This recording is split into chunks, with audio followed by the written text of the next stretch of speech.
A very good evening and welcome. This is Newsfirst Weekend Primetime News here on MTV Sports and Shakti TV. I'm Ramesh Irugal. As always, first look at the headlines.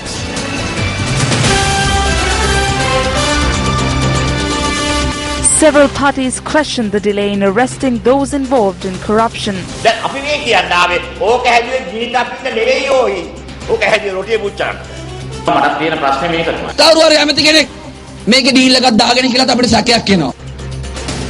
The Prime Minister makes a statement on the corrupt.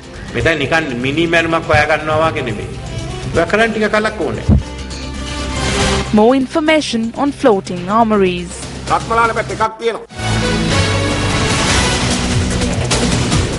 We start tonight's bulletin on a tragic note. A husband and wife have been killed in a shooting that occurred earlier this evening in Meetiyagoda, Ambalangoda.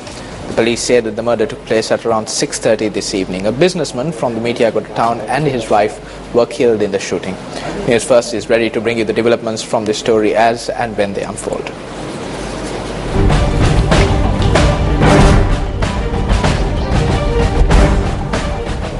President Maithripala Sirisena says that the country will not sign any agreement which is deemed a threat to domestic entrepreneurs. The President made this statement at a special meeting organised by committee members of Sri Lankan youth entrepreneurs in Battaramulla. The meeting provided an opportunity to table issues and challenges faced by Sri Lankan entrepreneurs.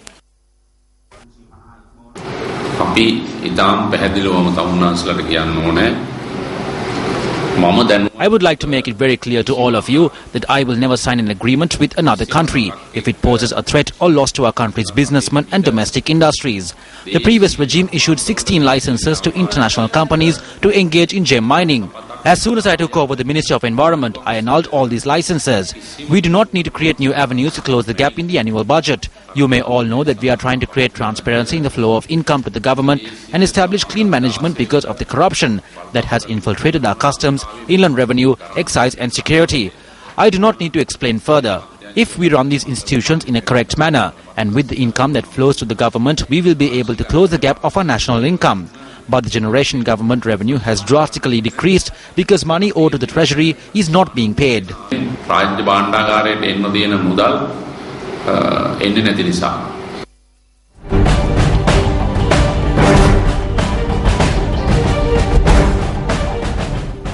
Local news, a situation has arisen where many politicians accused of being corrupt are calling for hearings into any allegations against them. Why has this situation arisen? This is a News First special report. The bribery commissioner says that there is a mountain of files and he does not have the means to examine all of them. He says they have no vehicles, no space to act in and no staff. This is a joke. Everything is in the same place and going stale, and this is a cause for laughter for the opposition. Mr. President, we accomplished the toughest task.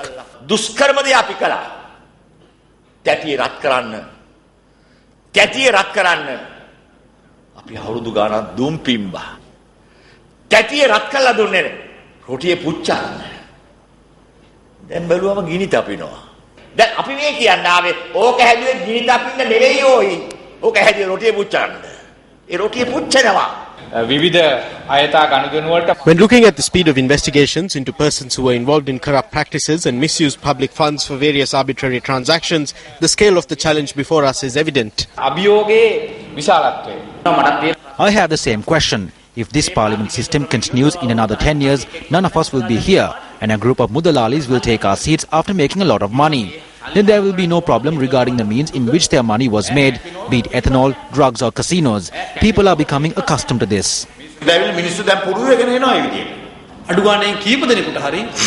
At the very least, legal action must be initiated against some persons and they must be punished. If we fail to meet our punishment this time too, it will set a bad precedent. The political leaders in both main parties are making calculations to see if punishing certain persons is advantageous or disadvantageous to them. Action is not being taken today because of the political reality. Views was expressed on this matter at a UMP branch committee meeting in Sedawatha, Vallampitiya. In the people's mandate, they said that action should be taken not only against politicians and public officials, but also against large-scale racketeers in the business sector. The Prime Minister said that there were business people who made supernormal profits under the previous regime. especially the casino businessman Dhammika Pereira and Nimal Pereira. Then there is Tirukumar Nadeshan. I saw it reported on a website that when he was called before the bribery commission, he accepted that he had purchased a plot of land in Kampaha, built a luxury office and gave it to Basil Rajapaksa free of charge. Would anyone give something like that free of charge? So the question we have is, what benefits did he gain from the Economic Development Ministry for the things he gave away free? If these investigations have been stalled, then we also have a suspicion that maybe some minister has struck a deal. At a media briefing convened today, the JVP too criticised the failure to arrest corrupt persons. There are many in this parliament who are involved in fraud and corruption. There are former ministers and MPs. The best way to protect them is to extend this parliament a little further and form a national government. When a national government is formed and both are in the national government, it will be difficult to enforce the law against them. We have no problem with the forming of a national government, but dissolve parliament on the 23rd of April, hold a general election and bring forth a parliament that is in line with the people's mandate, which was granted on the 8th of January. Now, progressive political parties also say that the people who anticipated change are becoming patient, are running out of patience. Various persons, including political leaders, the Prime Minister and other leaders, say that in addition to the major rogues, those who are on the second tier have struck deals of some sort. A new situation has arisen with regard to the avant-garde problem, where they are trying to strike deals and evade this. Those involved in fraud, corruption and thievery are trying to get a hold of these second-tier persons and strike deals so they can escape. The main persons involved in corruption and theft are blatantly calling for themselves to be arrested. There is no problem. We see some reconciliation here. We wonder about the connection. They say arrest us because they know they can be arrested, but that it will not be done. So what we can do now is take to the streets with the people and exert pressure so that those who are demanding that they be arrested will in fact be arrested. We call on the people too to take to the streets now.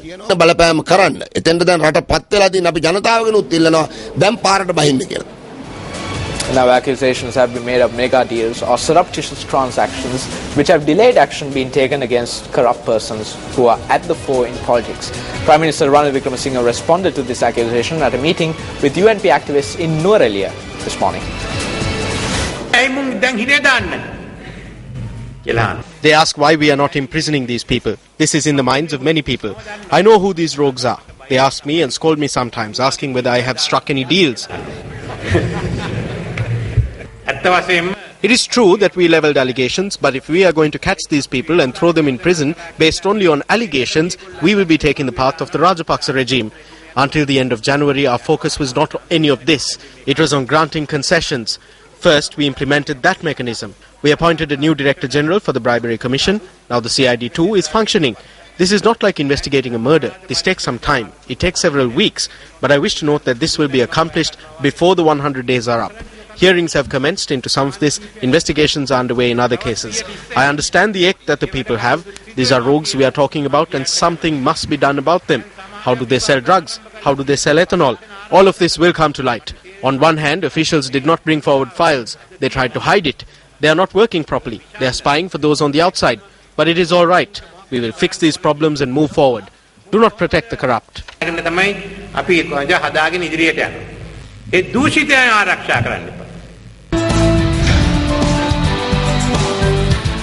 On to our developing story tonight. Convener of the Voice Against Corruption movement, Vasantha Samarsinghe, charges that the Ministry of Defence is yet to make a decision with regard to the floating armoury discovered in the Galle harbour.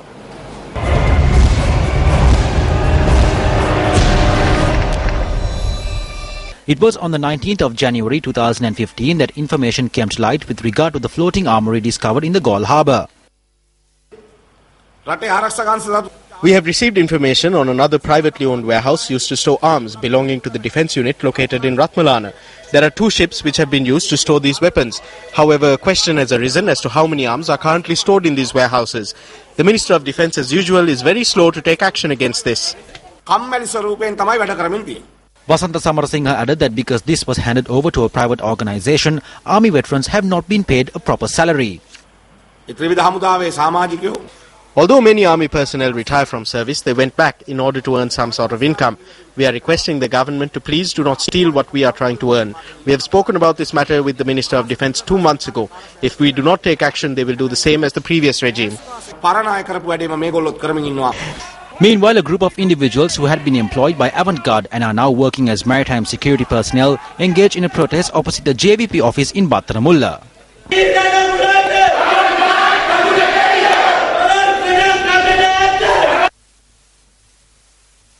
Avantgarde Maritime Service. We were employed by Avantgarde as security personnel for their ships. We are all war heroes. Leader of the JVP, Anurakumara Disanayaka, has noted that we are not carrying out this business in a legal manner. Our chairman said that he is ready to have a debate on this anytime. Starting from the government, facts have been presented questioning the legality of this operation. Meanwhile, convener of the Voice Against Corruption, Vasanta Samarasinghe, noted that this situation has come under scrutiny to not create conflict but rather to ensure the security of this country. If the Ministry of Defence withdraws this letter with Avantgarde, then this problem will be over. The Ministry of Defence has sent a letter to Avantgarde. They are working jointly with Avantgarde. It is said that sea marshals have come forward through Avantgarde. Therefore, the Defence Ministry and Avantgarde are both in the wrong. If steps are being taken to make this right, then there would not be a problem. Sea marshals will work and earn an income, while the Ministry of Defence will continue to do their job.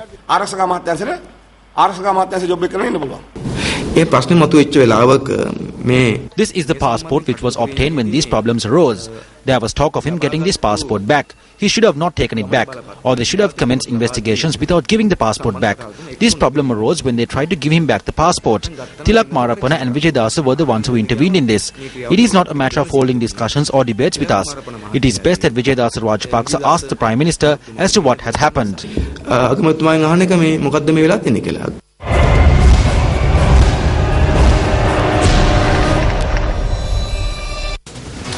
A media briefing was held in Colombo today to raise awareness on the SLFP's future course of action.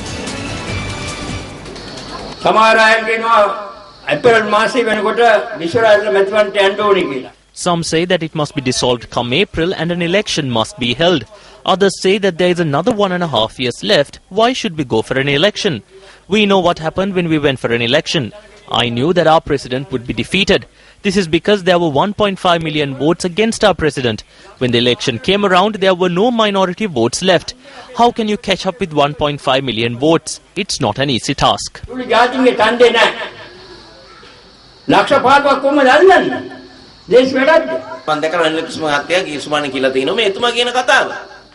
I heard Ranil Wickremesinghe say last week that his government will run out of oxygen on the 23rd. If the oxygen runs out and they cannot breathe, then give it to us. We have oxygen and we can breathe well and take the next term. To add to that, the president is ours too. He is the president of the party, so we can function in government. Today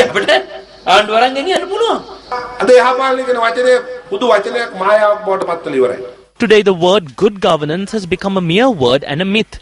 They said the cost of living would be reduced. They reduced the prices of coriander and turmeric. The prices of dal, sugar and dry fish have all increased. The price of rice has increased. So the task of reducing the cost of living through good governance has been unsuccessful. Residents of Panipitiya say that they are being inconvenienced as a result of vehicles arriving at the Devram Vihara Viharaya parking on the road. This is the road that leads to the Devram Vihara Viharaya.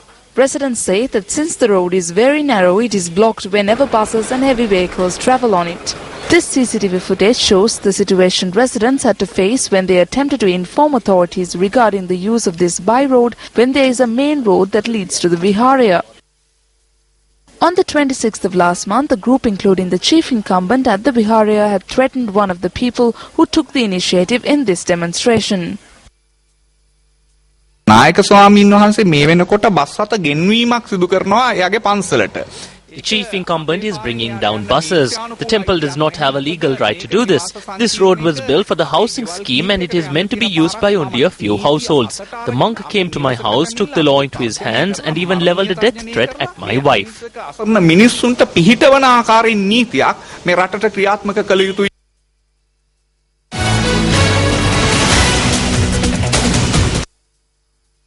මේ මිනිස්සු අන්ත දුක් විඳිනවා. අපිට රස්සාවක් නැතුව මාසයක් නොකවන්නේ බින්න පුළුවන්ද? මුම්මේ අස්කඩ වහගෙන ඉන්නේ මොන පාහර කමකටද? මේ අහිංසක අම්මගේ දරුවා බඩගින්නේ මාස 6ක්. මේ වගේ අම්මලා කී දෙනෙක් මෙතන ඉන්නවද? මේ වටේටම පොලි අරන් මිනිස්සු ජීවත් වෙන්නේ. උන්ට පොලි ගව ගන්න බැරුව උන් වහකනෝ. මේක සාධාරණද? Those sentiments were expressed at a protest held in Mathura this morning. The protest caused the Tangled road to be closed for 3 hours today. The protest organised by the families of Sri Lankan fishermen detained in Myanmar in October last year was held in Kottagoda, Mathura. Police requested motorists to use alternative routes due to the demonstration.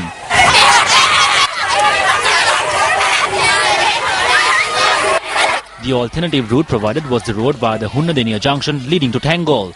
However, the protesters later blocked that road too.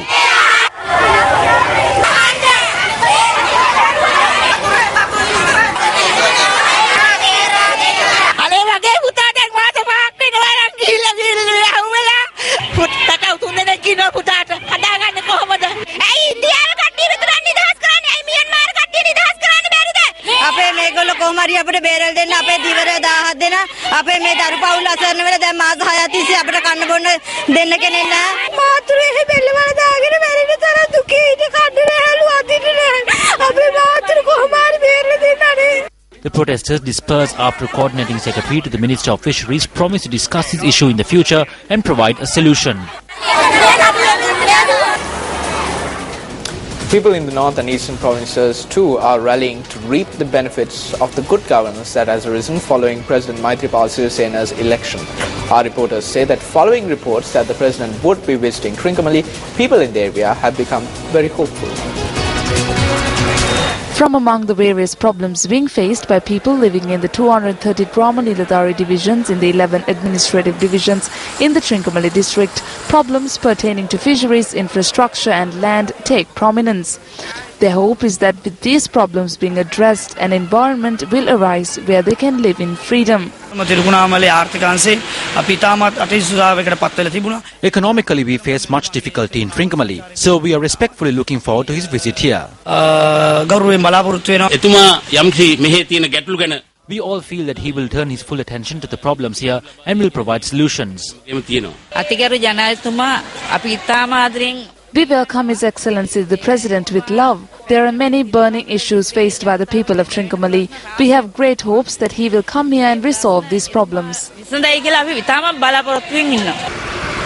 President Maithripala Sirisena is to declare open new facilities at the Eastern University in Trincomalee the day after tomorrow.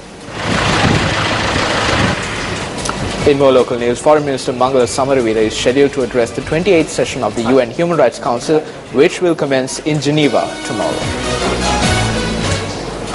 Minister Samaravira is due to address the UN Human Rights Council against a backdrop where the publication of the OHCHR investigation on Sri Lanka or OISL report, which was due this month, has been postponed by 6 months. The postponement of the publication was decided on following a recommendation made by the High Commissioner for Human Rights, Zaid Ra'ad Al Hussein. The recommendation was prompted by a letter from the Sri Lankan Foreign Minister in which he outlined the government's 100-day plan for reform and pledged greater accountability. Newsfirst exclusively reported on the content of this letter, which was purportedly sent by the Foreign Minister to the UN High Commissioner for Human Rights. Minister Samaravira will speak during the high-level segment of the 28th session of the Human Rights Council tomorrow.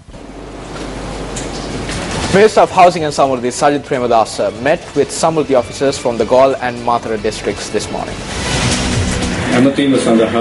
At the meeting held at the Dharmapala Park in Gaul, Samruddhi officers turned the attention of the ministers to problems they are facing in their localities.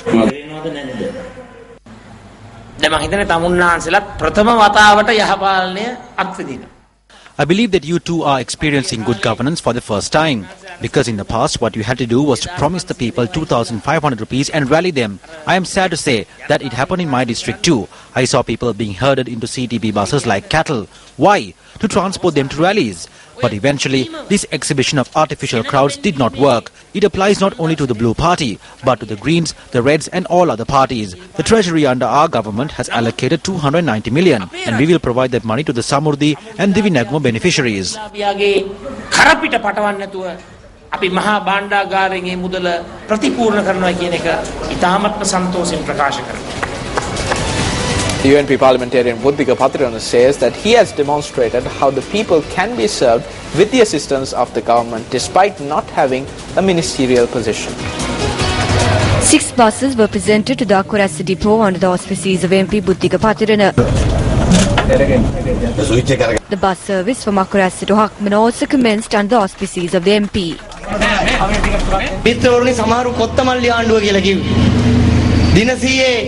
Friends, they call this the coriander government. The 100-day government has only completed 48 days. It is the age of a broiler chicken. Some broiler chickens must have already been consumed. Our government is still an infant. The government at this stage is full of vigor and energy. We have vested 6 buses to the Akurasa depot today. We have commenced development programs such as this for the whole of the Mathura district. Mathura district ke purawat abhi me sangvardhana kriya Adhamiya ආරම්භ කරලා තියෙනවා. The Jamasatha Peramuna has requested the government to take immediate steps towards the promotion of the 1051 surplus school principals. I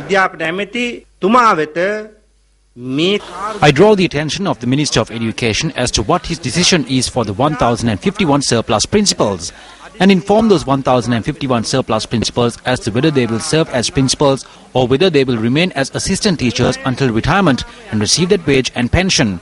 We will make this an opportunity to step out on the streets to educate the public about these 1051 people. If not, there will be no use of good governance. UNP Western Provincial Councillor Jayanta De Silva attended an event in Colombo today. The event was marked to present certificates to the participants of the annual karate tournament of Kensha Karate.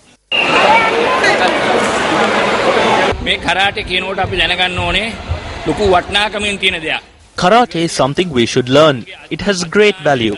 Karate gives you training in many things, including patience, and will help you in education, meditation and health. This will help you in teaching you patience and also in your education.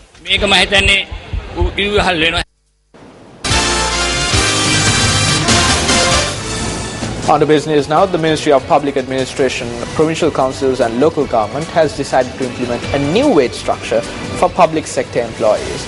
Ministry Secretary J. Dadalage stated that the new salary structure will be implemented in collaboration with the Ministry of Finance. Discrepancies have arisen among government employees due to the occasional salary increments and circulars that have been issued. The Secretary to the Ministry stated that they are planning on eliminating these discrepancies with the new salary structure. He further stated that in line with the salary growth, through this method, regulations for public servants will also be brought about. The process is scheduled to be completed before the end of next month, where ideas will be tabled by trade unions. On some local sports news now. Lyceum International School Wattala emerged overall champions at the Inter-International Schools Athletic Championship, which concluded today. Organized by Gateway College, Isaac 2015 saw the participation of more than 3,000 students from 22 international schools. The tournament, held over 3 days at the Sugita Stadium, ended with the closing ceremony held with much pomp and pageantry today. RCD Vijay Sekhar of Gateway College Colombo won the trophy for the most talented male athlete at the tournament. He won gold in both the under-19 100 and 200 meters events. Purnima Gunratna of Leeds International School Panaduro, who claimed 3 gold medals in the tournament, was awarded the trophy for the most talented female athlete. She won gold in the under-19 long jump, 110-meter hurdles and 100-meter sprint. Lyceum International School Wattala won the overall championship, while Gateway College Colombo emerged the runners-up.